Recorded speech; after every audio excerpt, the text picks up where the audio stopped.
Tapi ada orang yang ngomongin lagi investasi duit. Jadi gue pikir gue harus bisa ngambil masa lebih banyak kan. Ada movie goers juga kan. Ada beberapa anggapan kalau penonton sepak bola itu nggak ke bioskop. Nah akhirnya gue pikir ya gue harus pakai pemain yang dalam tanda kutip dikenal. Dan gue harus nyari pemain yang udah biasa main juga. Maka mulailah kita casting. Tapi gue tetap mempertahankan beberapa anak Jakmanianya. Bos, pakai berapa bos?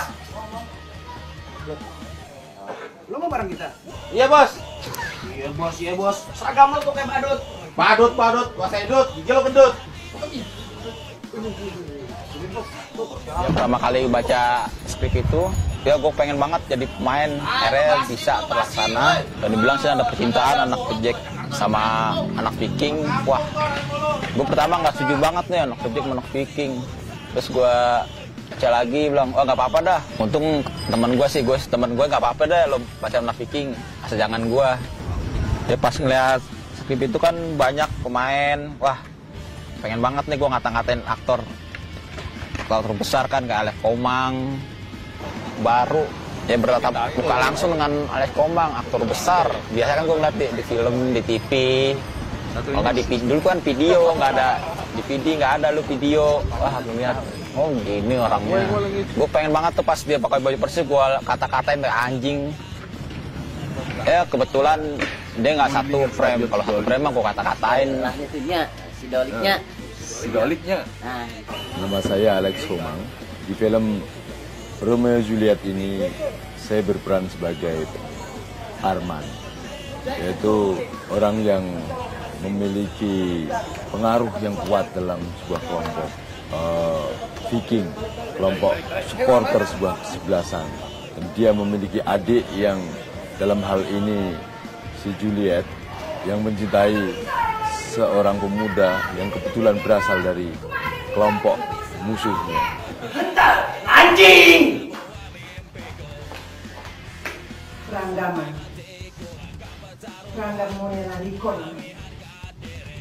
Di sini saya memerankan ibu daripada sang Juliet.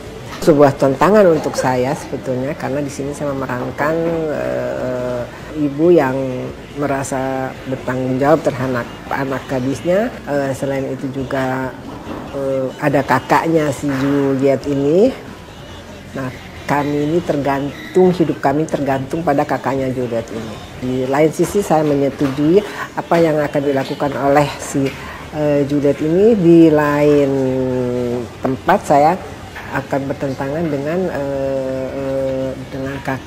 dengan kakak si Juliet itu sendiri. Tong keluar anjing, tong keluar anjing, dicek anjing. Soleh ada di pihak biru.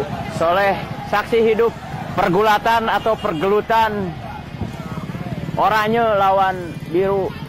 Aing torek sabelah.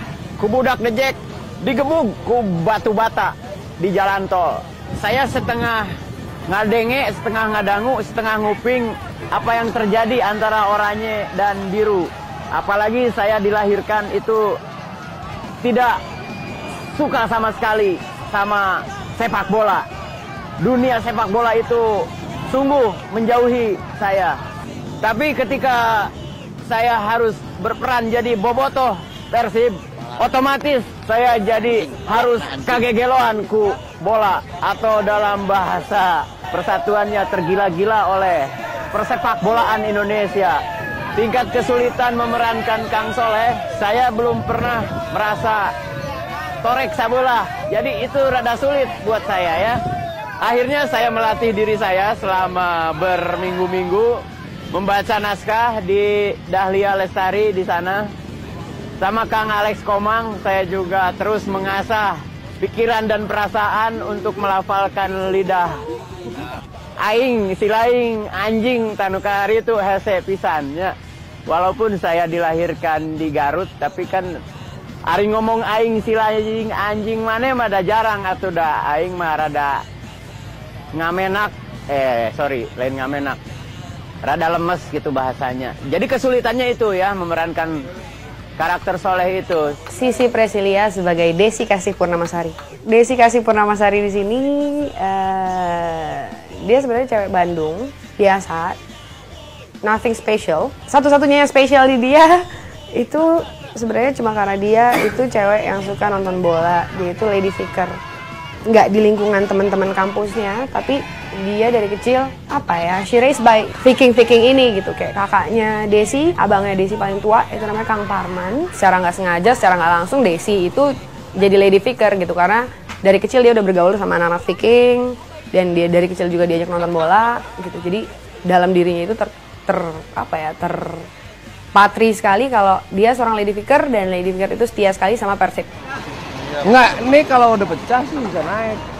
Langsung naiknya langsung ke atas aja. Naiknya di sini aja. Nah, bisa nggak lo kayak gitu?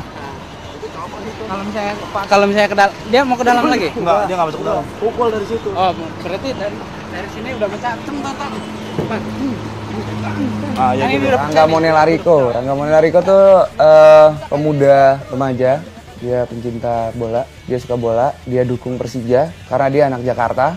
Di film ini Rangga Monelariko itu adalah ya bisa dibilang pentolan, salah satu pentolan Jack, karena dia punya distro, dia punya teman-teman yang setia dengan dia. Selebihnya dia juga seorang yang mencintai Desi Kasih Purnamasari. Supporter Persib, dia sangat mencintai wanita itu sampai pada akhirnya dia rela bela-belain untuk bersama sama Desi Kasih Purnamasari.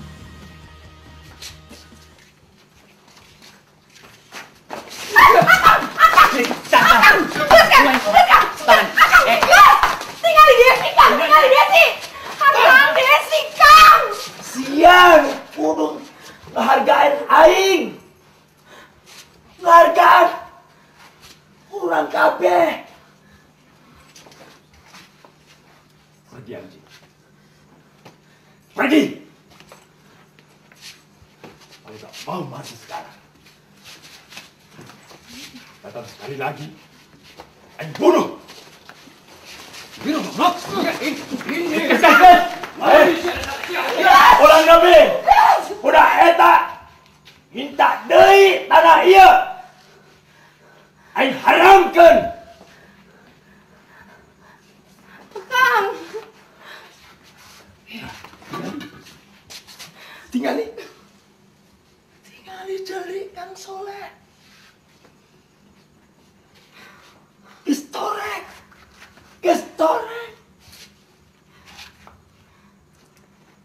Aing moal po karena kelakuan anjing-anjing dicek. Aing ngembong dulu aing cilaka deui. Ngerti? Ngerti?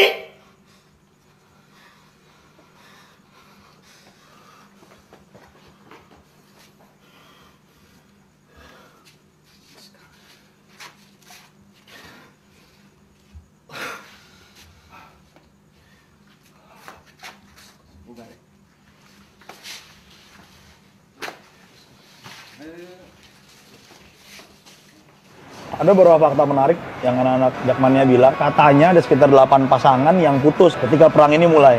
Hal yang kemudian dikonfirmasi sama seorang tokoh Viking di Bandung, tapi udah setelah setahun dari ide ini muncul. Jadi itu gue pikir, kayaknya lucu juga kalau gue bikin ya. Lalu gue mulai dari suatu hal yang sangat gue suka, sepak bola. Dan supporter di Indonesia menurut gue jauh lebih menarik daripada sepak bola Indonesia itu sendiri. Maka muncullah ide ini. Kenapa cowoknya orang Jakarta? Karena secara naturalnya cowok ngejar cewek. Jadi cowok harus pergi ke Bandung, harus pergi ke luar kota. Cowok Jakarta kalau udah di Bandung, dia akan terlihat berbeda. Orang Jakarta ngomong lo gua kan. Orang Bandung ya ada yang ngomong lo gua, tapi lebih banyak lagi ngomong saya kamu lah, karena itu bukan bahasa Indonesia kan. Kenapa perempuannya orang Bandung? Sebenarnya itu karena kalau perempuannya orang Bandung, dia akan nunggu cowoknya. Coba bayangin kalau laki-lakinya orang Bandung, dia akan pergi ke Jakarta dan Jakarta sangat multi etnis. Lalu dia akan dengan sangat mudah berbaur di sini. Ketika dia akan sangat mudah berbaur di sini, gue jadi kehilangan konflik. Ketika si cowok Bandungnya ada di Jakarta, cowok Jakarta akan sangat susah ngelacak dia, dan gue akan punya masalah ketika bikin ceritanya untuk bikin logikanya. Sebaliknya kalau misalnya cowoknya orang Jakarta pergi ke Bandung, akan dengan sangat mudah ngelacak orang Bandung.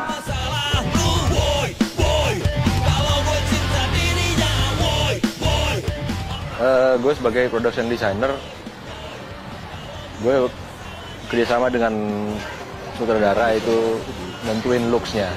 Jadi dari warna, dari art, wardrobe, makeup seperti apa gitu.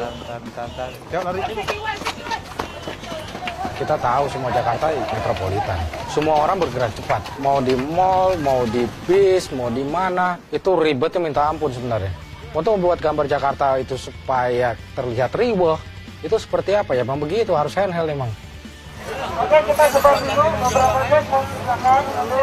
Beberapa biru ada di sana. Kita adegan tawuran di tol. Kita didukung sama anak Jack itu kalau nggak salah kurang lebih 2 bis ya. Mereka datang untuk mendukung itu. Sebenarnya kita di situ bikin kronologis dari kejadian yang pernah ada. Itu semua berdasarkan cerita kronologisnya tuh dulu seperti ini, seperti ya udah kita bikin seperti itu gitu. Jadi bukan kita mengadegankan seperti itu, ya udah kita bikin sesuai kronologis yang ada aja.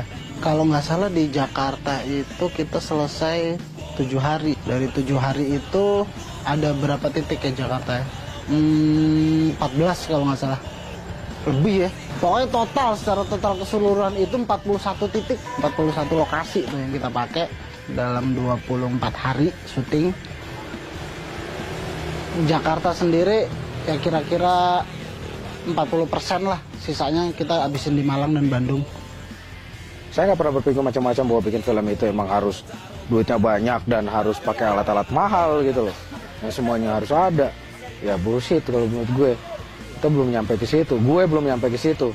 Gue nggak tahu kalau orang-orang lain kayak DOP yang lain ya. Ya wajar kalau mereka dapat itu. Perjalanan mereka juga jauh dan panjang emang. Tantangan terbesar tuh saat kita punya masalah dengan lokasi Bandung, jadi kita harus pindah ke Malang.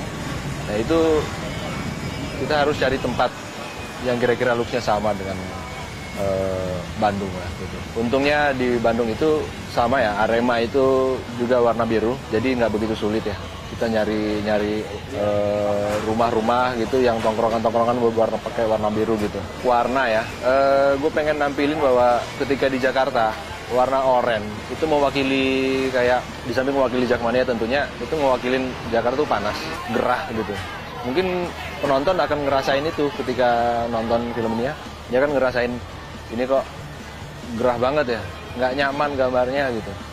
Terlalu goyang karena ya itulah Jakarta gitu. Kita bangun pagi itu udah punya masalah. Ini Mirlan lari itu begini. Gini. Kalau lu lari dengan kecepatan yang sama sama dia ya. Oh ya udah. Lari gini. Jadi outframe dulu anak-anak itu. Outframe? Anak-anak itu outframe Mirlan. Nah, yang gua rasa sekarang ini orang tidak pernah menunjukkan Jakarta itu sebenarnya seperti apa gitu. Gua nggak tahu ya. Tapi yang gua tangkap dari kacamata sutradara, kacamata direkturnya ya, dia melihat Jakarta seperti itu. Dan kita sepakat bahwa Jakarta seperti itu. Ya di satu sisi supaya beda dengan Bandung, gue ngerasa seperti itu. Dan akhirnya kita sepakat dengan Jakarta handheld semuanya. Kalau Bandung cenderung lebih lebih adem gitu, pakai warna biru. Karena suhunya kira-kira suhunya lebih enak ya. Walaupun di Bandung juga ada kemacetan gitu, tapi gue ngelihat di Bandung itu mereka si Rangga dan Desi itu ketemu di sana gitu. Si Rangga mengejar si Desi di sana gitu. Jadi lebih adem lah gitu. Bandung gue nggak rasa seperti itu sekarang gitu. Harusnya udah deket-deket mirip sebenarnya sama Jakarta, tapi kan harus beda sebenarnya. Sebenarnya yang ada di hati kita bahwa Bandung itu tetap indah sebenarnya. Tapi gue nggak tahu kalau hari Sabtu sama Minggu macam Bandung mah riwah juga, macet kiri kanan. Tapi kontur masyarakatnya tetap masih slow, santai. Artinya kan mereka sangat menikmati alam mereka, hidup mereka, sama waktu-waktu mereka gitu. Untuk istirahat mereka nggak mengejar materi. So, kita merasa bahwa harus lebih agak smooth. Kecuali emang berantem ya. Kalau berantem di mana-mana emang riwah. Asli kalau kita ada di berantem, melihat orang berantem depan, pasti kita pengen lihat semua apa yang terjadi di depan mata kita kan. Itu yang pengen gue lihat untuk menonton sebenarnya. Apa yang terjadi. Nah itu yang gue baca dari gue. Mencoba merealisasikan image dari pikirannya direktur seperti itu. Makanya konsep kita jadi track, ada statis, ada pakai steadicam. Semua bergerak, tapi teratur. Jika kita pindah ke Malang, lokasi Malang, nah itu gue pengen Malang tuh colorful. colorful, semua warna itu ditonjolin karena itu tempat istilahnya tempat kencannya lah, kencan Romeo Julietnya, Rangga Desi itu, dan mewakili Aremania maksudnya, di mana ketika mereka di Malang itu ada tempat yang netral, mereka nggak punya masalah dengan kedua klub supporter itu. Kalau Malang hampir sebagian mereka lebih suka damai sebenarnya sih, walaupun mereka punya musuh gitu loh sebenarnya. Akhirnya kita melihat Malang itu Malang yang masih tetap murni, lebih alami sebenarnya. Makanya kita bikin Malang jadi normal, warnanya normal, kehidupannya normal.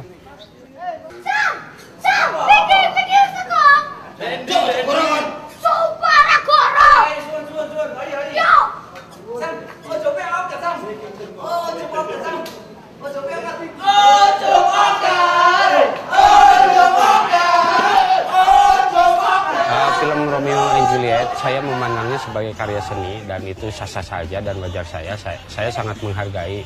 Kalau itu ada konflik sedikit terlalu berat sebelah dalam pembuatan film, ya bisa dimengerti lah kalau menurut saya. Dan itu tidak apa-apa, saya menghargai karya seni gitu. Tapi ada sebagian yang tidak mau difilmkan. Masa sih seorang Peking Girl jatuh cinta sama DJ kan? Tidak mungkin itu. Dan sampai kapanpun tidak mungkin. Kebetulan ada teman gue yang namanya Andi Yusuf Bahtiar. Dia cuma pengen, dia cerita sama gue, dia pengen bikin cerita mengenai Romeo and Juliet gitu. Romeo ini DJ. Gue bilang, jalan terus. Bagi gue ini adalah seni. Dan menurut gue seni itu harus dibedain sama realita. Seni ya seni gitu. Lu mau kreatif, segala kreativitas itu jangan dimatiin gitu. Jadi gue dukung banget, asal kalau gue cuman dua, tidak ada nuansa politik, tidak ada nuansa apa-apa, karena ini cerita sepak bola tidak ada politik.